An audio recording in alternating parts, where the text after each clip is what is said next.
Hey guys, today I want to talk about breaking down our rough stock to get the most accuracy and consistency and also the best yield out of our timber. So the first thing that we want to do is bring our timber over to the miter station to break down our pieces into their rough lengths. And when I say rough lengths, usually off of the miter saw, what you want to do is leave a little bit of extra length, just that way you have room for working at later stages in your project. So on my miter station, I set up some T-track with a stop block, so that way I can make consistent and repeated cuts.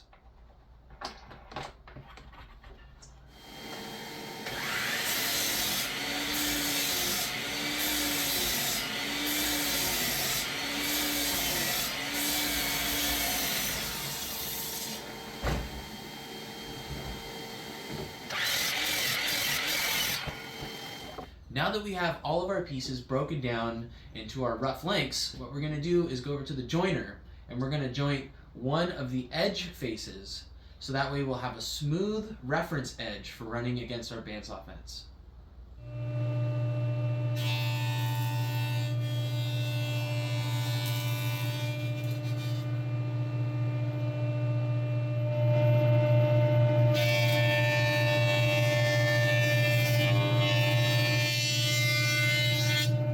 Alright, now that we have a nice jointed reference edge for running against the bandsaw fence, we're going to rip all these pieces down to our rough widths. I always go a little bit larger than what I need, so that way, especially with like species like black walnut, other types of hardwood species, really most hardwood species in general, the tree isn't very straight, and so you're going to get a lot of tension that is retained in the wood. So as you rip your pieces on the bandsaw or on the table saw, some of that tension is going to release, and you might still get some cupping, bowing, or twisting in your piece. So this is why it's really important to make sure you leave a little bit extra room, so that way we can go again over to the joiner and re-flatten all of our pieces before we actually bring it down to our target dimensions.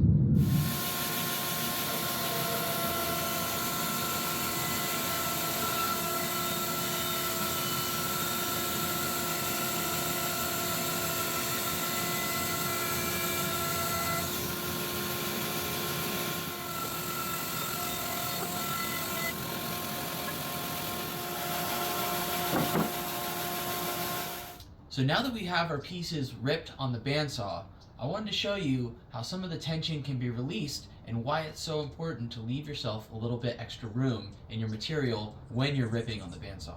Alright, so now I have my straight edge set up on top of my piece, and I have my feeler gauge, and I just want to show you that I have about a 0.3 millimeter bow in this piece.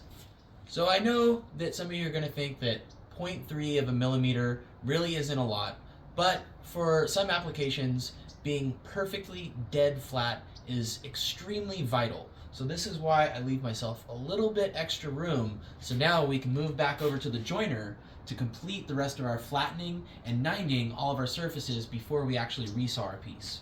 So now we're going to move over to the joiner, and we're going to joint one face and one edge to 90 and flatten one reference corner before we resaw and bring this piece down to our target dimension.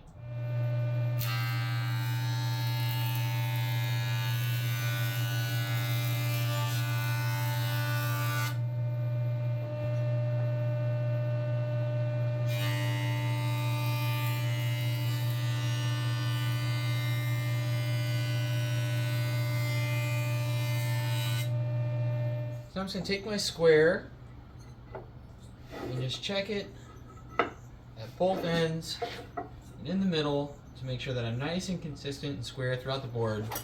Once I like this square, I'll just make a mark using a square to indicate which two faces I just jointed.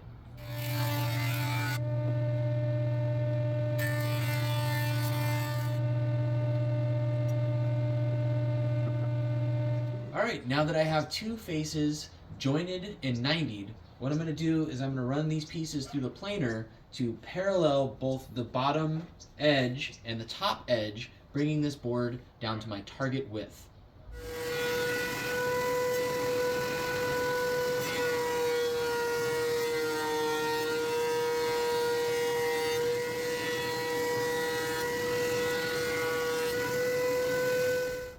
Now that we've run all of our pieces through the planer, achieving our target width, also flattening and ninetying 3 sides of this board, what we're going to do is we're going to move over to the bandsaw and we're going to resaw these pieces to our rough thickness. Again, we're going to leave a little bit of room just in case we have any more tension release during the resawing process, so that way we can joint them again if necessary.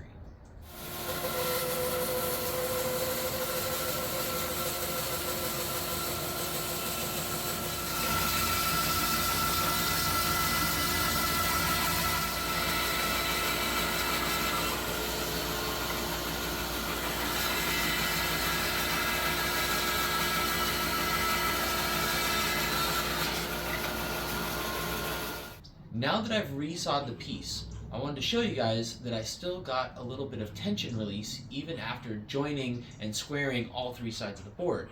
This is a reason why it's so important to leave yourself a little bit of extra room.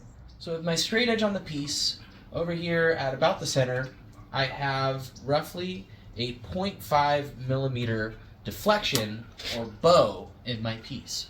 So 0.5 of a millimeter might not seem like a lot of deflection, especially spanned over 3 feet, but if I was to continue working this piece with that type of a bow in it, what'll happen is every single time I go to make a cut, every single time I go to resaw the piece or shape the piece, that amount of deflection is just going to get exponentially more every single cut that I make, because it's going to be referencing that edge on all of my machined surfaces. So this is why it's so important to leave yourself a little bit of extra room, so now we could take these pieces back over to the joiner, flatten them back out before we move over to the planer to actually achieve our target dimension.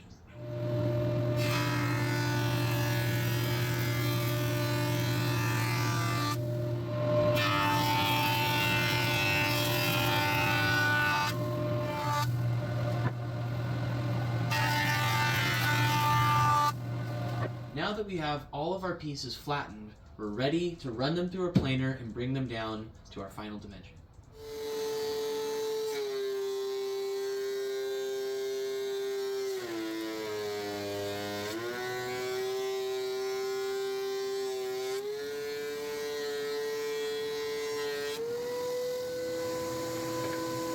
Alright, so now that we've brought all of our pieces down to our final dimensions, I just wanted to go through and show you some of the tolerances that we're achieving using this process. So the first thing that we want to check is that our board is square on all 4 sides. That looked good. Perfect. Perfect. Perfect. So now we have achieved a perfect parallel on all 4 sides of our board. So now let's use our straight edge to check the tolerance of how true and straight this piece is. Alright, so I'm just going to start with the thinnest feeler gauge, which is 0.02 millimeter. Just kind of see what our tolerance is here. And already right there I can't, it's completely, perfectly dead flat. Let's check our face grain, our face edge. Get it nice on there. So again, let's start with 0.02. And at 0.02, perfectly dead flat.